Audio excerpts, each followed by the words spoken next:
For today's video, mag-re-repaint tayo ng ating compressor.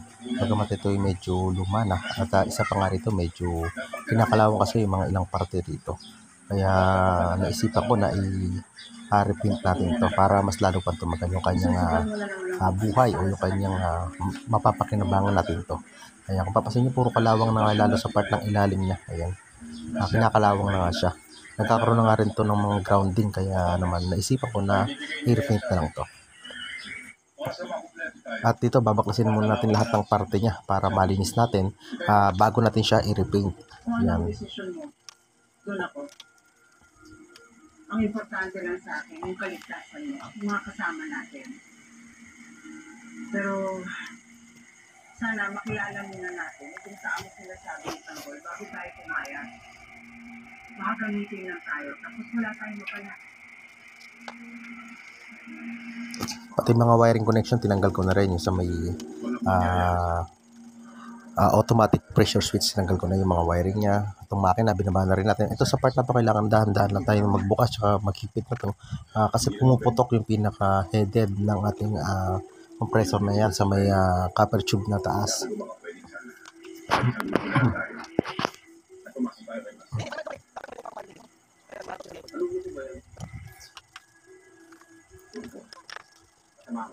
Ayan, pati itong ating pressure gauge. Ayan, tinanggal na rin natin. Ayan, pati itong ating pinakamotor niya o yung motor pump niya. Ayan, tanggalin na rin natin yan. Pati itong gulong na to, medyo, ayan, linisin na rin natin yan para maisama na natin sa paglilinis. Ayan, itong drain, ayan, gumamit ako dyan ng gate valve na 1/4. Ayan, para mas mabilis tayo mag-drain ng tubig. Pagka gusto natin mag-drain tubig, saglit lang, open lang natin yun, okay na siya. At dito nga sa pressure switch, medyo nahirapan ako rito, bagama siguro dahil first time lang nabuksan na to. Ayan. Kaya medyo mahirapan ako rito. Dahan-dahan ko nga lang itong pinihit. Gawa nga na baka maputol to sa pinaka ilalim niya. Magkakaroon pa tayo ng napakalaking problema pagka nagkaroon ng biyak o naputol. Ayan. Baka masira na yung ating tangke. Kaya dahan-dahan ko lang itong pinihit. Ayan. Natanggal na rin natin siya at natanggal na natin lahat ng accessories ng ating compressor. Napag-iwahiwalay na natin siya lahat. At dito gumamit ako ng water pressure para mapabilis yung pagtanggal ng mga langis tsaka yung mga alikabok ay yung mga pinagbahayan ng bubuyog. Ayan. Kasi medyo na-stuck din kasi sa akin to, kaya nabahaya siya ng bubuyog. Ayan. Kaya marami tayo dito na nilinis, lalo sa mga dulo. Ayan, papasin nyo pati loob ng tangke na yan. Nisprayan ko siya o nilagyan ko siya ng tubig tsaka ko siya dinrain para matanggal yung mga kalawang niya. Dahil yung loob na to is kinakalawang din dahil nag-apron siya ng tubig, kaya nilinis ko pati loob niya.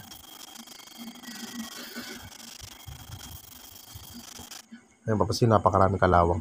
Kasi yan, nilagyan ko na nga siya ng sabon para matanggal na rin natin lalo yung mga langis niya.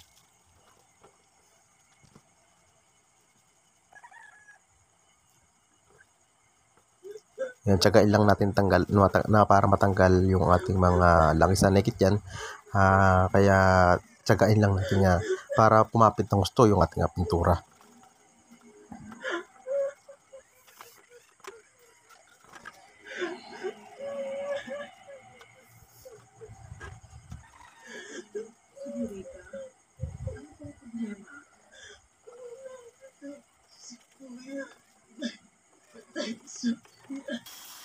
Gamit natin ako dito ng steel brush para matanggal talaga natin yung mga kalawang. Yan, pati itong poso natin in-sprayer ko na rin kasi idadamay na rin natin sa pagpipintura para iwas kalawang na rin. Ayan.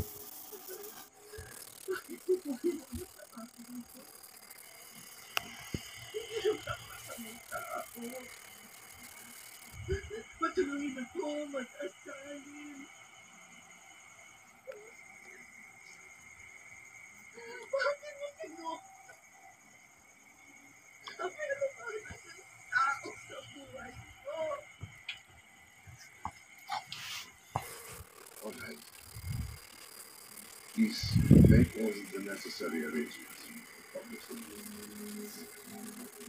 Pati ito nga pressure gauge.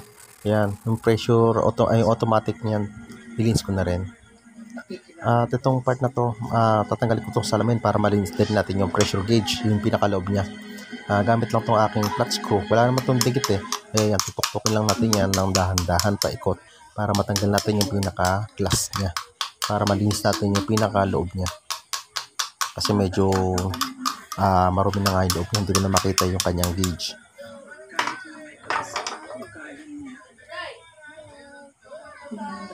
Ayun, medyo malabo na talaga siya. Yung pinaka-front niya kasi medyo natalsikan ng mga pinturang ginagamit natin. Kaya ang plano ko ron, gagamit ako doon ng lacquer thinner o ng acrylic thinner na ginagamit ko. Yun ang pupunas natin doon para matanggal yung pintura niya, para mas luminaw pa yan.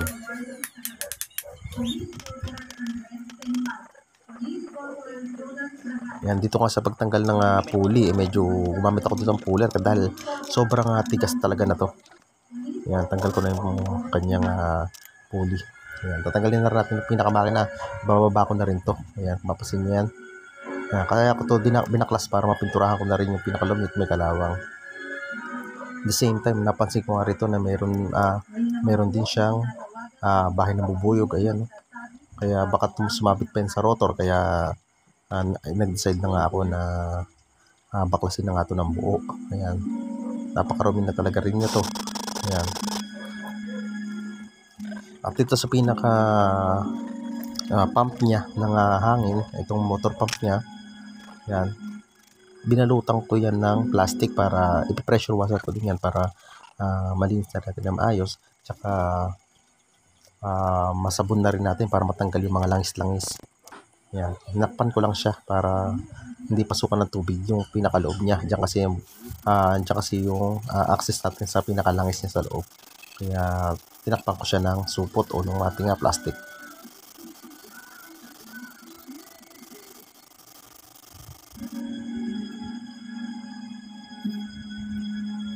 Sinabong ko na rin siya para sigurado tayo na matanggal yung langis niya para kumapit yung ating pintura.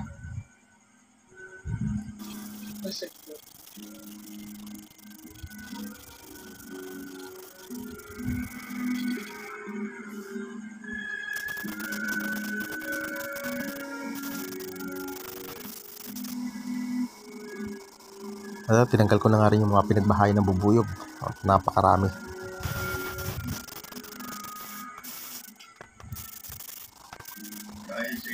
Yan, gumamit na lang din ako ng hangin dyan para matanggal talaga yung mga bubuyog. Tapos, the same time, kumuha ko ng basang-basahan tsaka pinunasan yan. Ayan. Papasin nyo, naging lumitaw na yung copper tube niya. Yung copper na transmagnetic wire niya. Ayan, lumabas na siya. Basang-basahan na ginamit ko dyan para malinis talaga natin na maayos. Ayan. Kasi pipinturahan ko din yung part na yan kasi kinakalawang na yung pinakaloob niya. At yun, nagkakaroon ng problema tayo sa grounding dahil nag-ground kasi ito paminsan-minsan. Kaya naisipan ko na pinturahan na lang din. Baka dyan ka ako dumadaan o dumadalo yung ating AC voltage.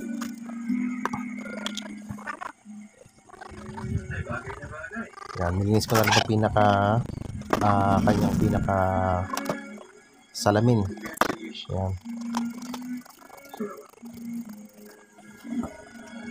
Itong details niya, hindi ko ito pipinturahan. Kung makikita niyo yan, nilagyan ko siya ng masking tape para hindi siya matamaan ng pintura.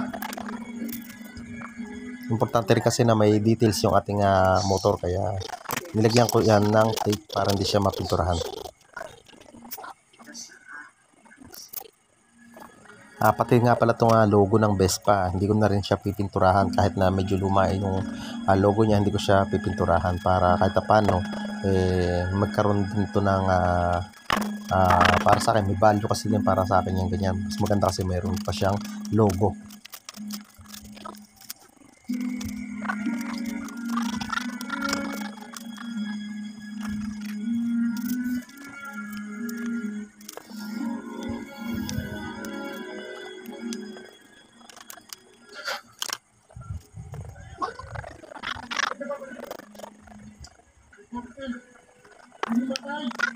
Ayan, nagtimpla na nga rin ako dito ng pintura para sa ating gagamitin sa ating pagpipintura sa ating compressor. At dito medyo inuna ko yung pinakailalim niya, yung mapapaso yung inuna ko yung mga may pinanghinangan ng ating compressor, yung pinakapaan niya kasi diyan nagsisimula yung pagkasingaw natin ng hangin. Kaya kinapalan ko ng pintura yun. Sa mga pinaghinangan niya, lalo sa ilalim na yan, pag kinalawang kasi talaga yan, dyan nag-uumpisa yung singaw ng hangin. Kaya kinapalan natin ng pintura. Ginawa ko nga lang to ng mga 3 times para medyo makapal-kapal yung ating pintura. Ang ginamit ko nga pala pintura dito sa epoxy enamel para maging matibay, mas matibay kasi to para sa akin, lalo pagka kasi tumigas siya, mas matibay kasi yan. Saka hindi ko papasin yung dyan, hindi ko na nga siya primer, hindi ko na rin siya niliha para hindi na rin tayo mahirapan. Ang hangarin ko nga lang dito medyo ma-prevent pa yung masalo pa tumagal yung ating compressor. Maiwasan lang natin yung pagkapain ng kalawang sa ating compressor.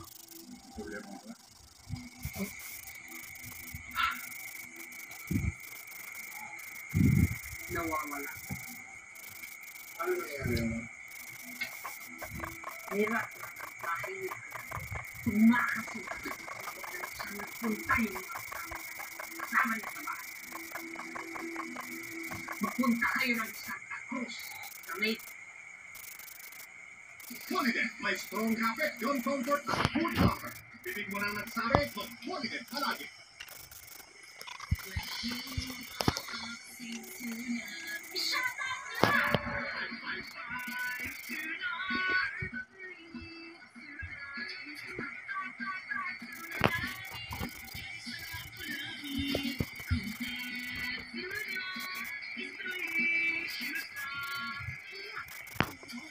Yan, pati itong pinakaloob ng winding, kumapos sa pintura ko kasi nga may kalawang dyan ako nakita sa loob. Yan, okay lang naman kahit matalsikan ng konti yung ating winding. Okay lang din naman yan. saan sila pwede nakita. Gusto ko rin malaman kung sino at bakit pinagpapabaril ang bahay nila. Sige, madam. May bahala.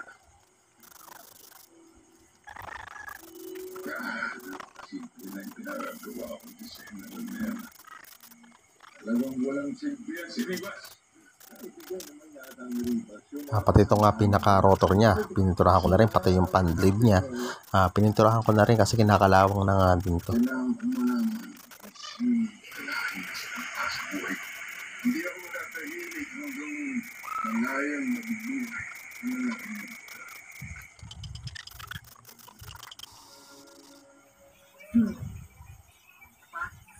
At ito na nga, napinturahan natin lahat ang dapat natin pinturahan. Yan, kung mapapansin nyo, looking good na naman yung ating compressor. Yan, susunod naman natin dito, i-assemble natin siya.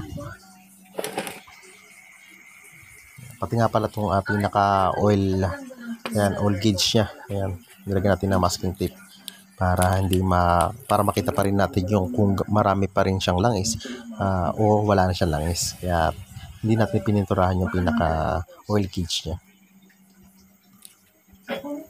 Yan. Itong bearing niya naman, okay pa naman yung bearing niya. Good running pa rin naman siya. Maganda pa rin ikot ng kanyang bearing.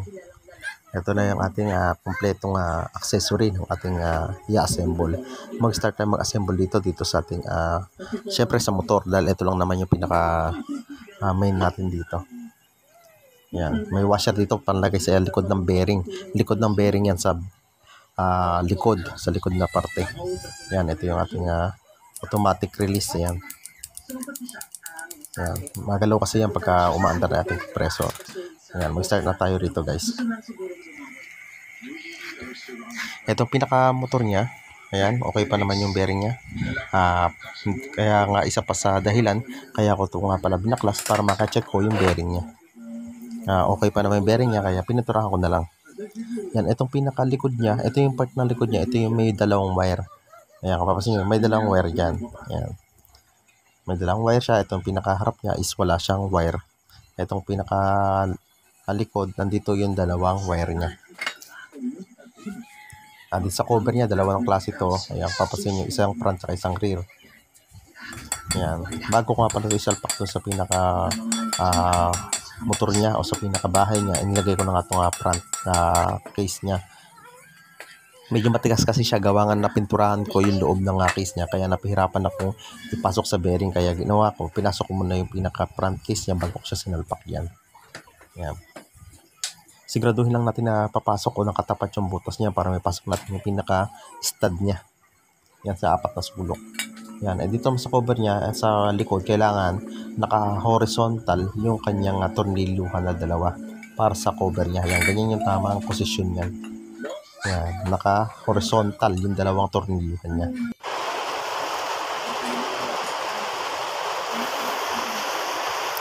At ito naman yung may contact point to sa part ng pinaka taas niya. Ayan, may contact point yan. Yan yung nagre-release kapag umaandar na yung ating motor. Yan, dyan din natin ilalagay yung ating dalawang wire na yan sa may tabi niyan. Mayroon siyang tornilyuhan dyan. Dyan natin ilalagay yung dalawang wire dyan.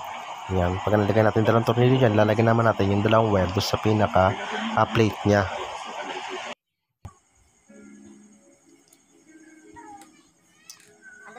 Yan, isa-isa natin ilagay yung ating mga piyesa. Kung paano natin siya kinalas, siyempre, ganun din naman natin siya ikakabit.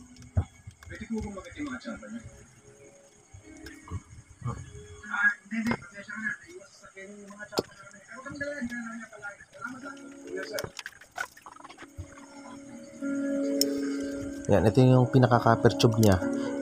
Dahan-dahan lang din sa pagtanggal na to kasi nasisira yung pinakadulo na to. Kailangan din pa nating iparing o tupiin yun para lang magkaroon siya ng gatla.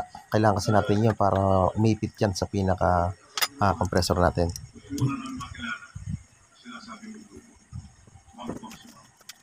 Para rin malaman namin kasi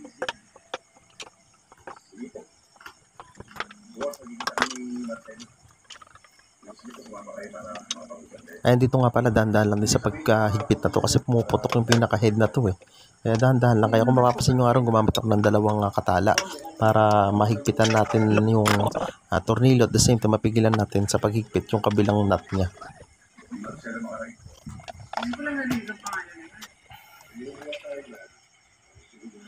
A33 nga pala yung sukat ng belt na to. Sa paglalagay ng belt, madali lang naman.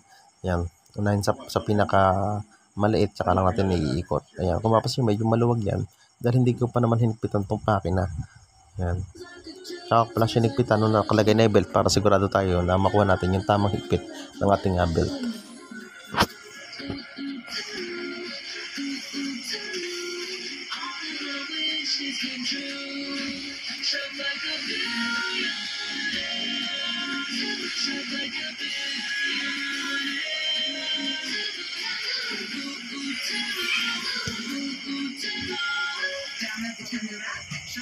Ito yung ating automatic pressure switch.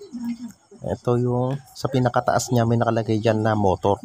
Yan. Sa pinakataas na to, apat na piraso kasi yan. Dito sa pinakataas doon nakalagay yung motor, yung wire ng motor doon siya nakalagay.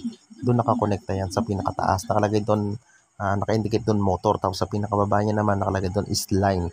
O doon pumapasok yung ating AC voltage sa pinakababa niya. Yan, ikabit lang din muna natin to. Lagyan natin ng teflon bago natin siya ikabit para sigurado na walang singaw lahat ng may tube na dapat lagyan o may roscas, lagyan natin lahat ng teflon.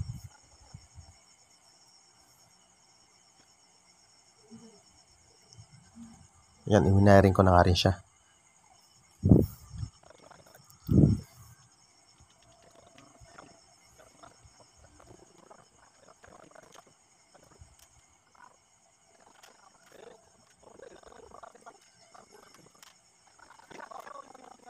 At dito pati yung pressure gauge, ayan, nilagay na rin natin siya.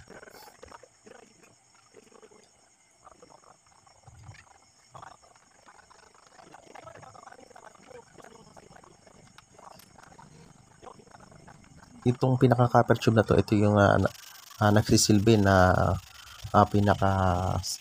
magsisense sa pinaka-pressure switch natin para magsabi sa kanya kung marami ng puno na itangke o na-achieve niya na yung tamang pressure. Siya yung mag-automatic dito sa ating automatic pressure switch. Kaya importante ilagay natin yan para magkaroon tayo ng access sa may loob ng tangke. Mag-automatic mamatay yung ating compressor kapag nakabit natin yan, o siya yung nagdidiin o nagbibigay ng pressure dyan sa ating pressure switch. Automatic pressure switch. Ayan. Ito yung ating pressure gauge. Ayan, nilagay natin siya.